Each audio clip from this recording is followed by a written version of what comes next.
Hi, it's Terry Coatney. I'm a licensed realtor here with Coldwell Banker.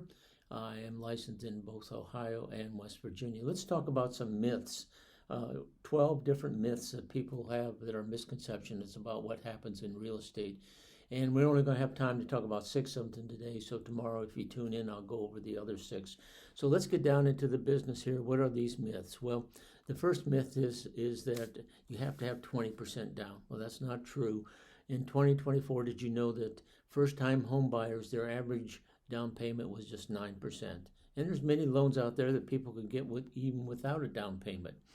Second myth we'll talk about is that when you look on the internet and you see Zillow and Realtor.com and you type in your address of your home, that they give you an accurate estimate of the value of home. And that's not really true, because only an appraiser and a market analysis of what's going on can really give the accurate value of your home, because they don't, when the internet, they don't understand that you put a new kitchen in, that you've updated the roof, that you've got new flooring, that you put new vinyl windows in.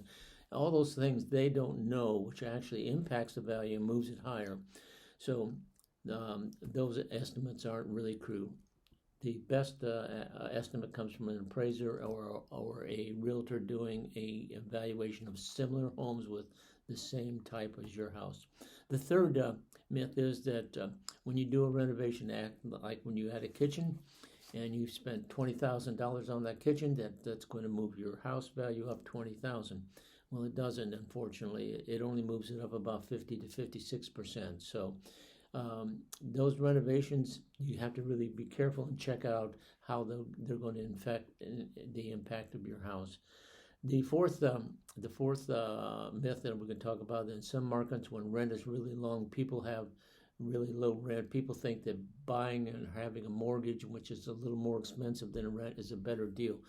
That's not really true either, because when you look at the total picture holistically, today homeowners have an average net worth of about $430,000, when renters only have a net worth of about $10,000. So even though interest rates are higher and that mortgage rate is higher, it's always best to build equity in a home.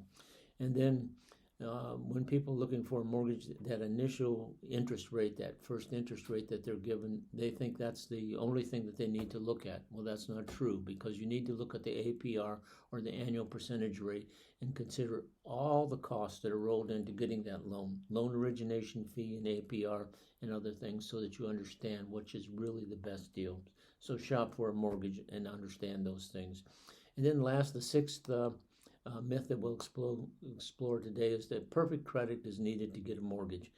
Well, did you know that there are some mortgages that were given with just a credit rating of 500, and that's because they had 10% down. And then there's other loans that can be had for if you have a credit rating somewhere between 620 and 700. So you don't have to have perfect credit. So talk to a mortgage lender to understand really what your credit rating is and where you would fit as for a mortgage. So if you like these videos, hit that like and subscribe. And if you tune in tomorrow, I'll go over the other six myths that make up the 12 myths concerning real estate. Hope you're having a great day, and I hope to talk to you soon.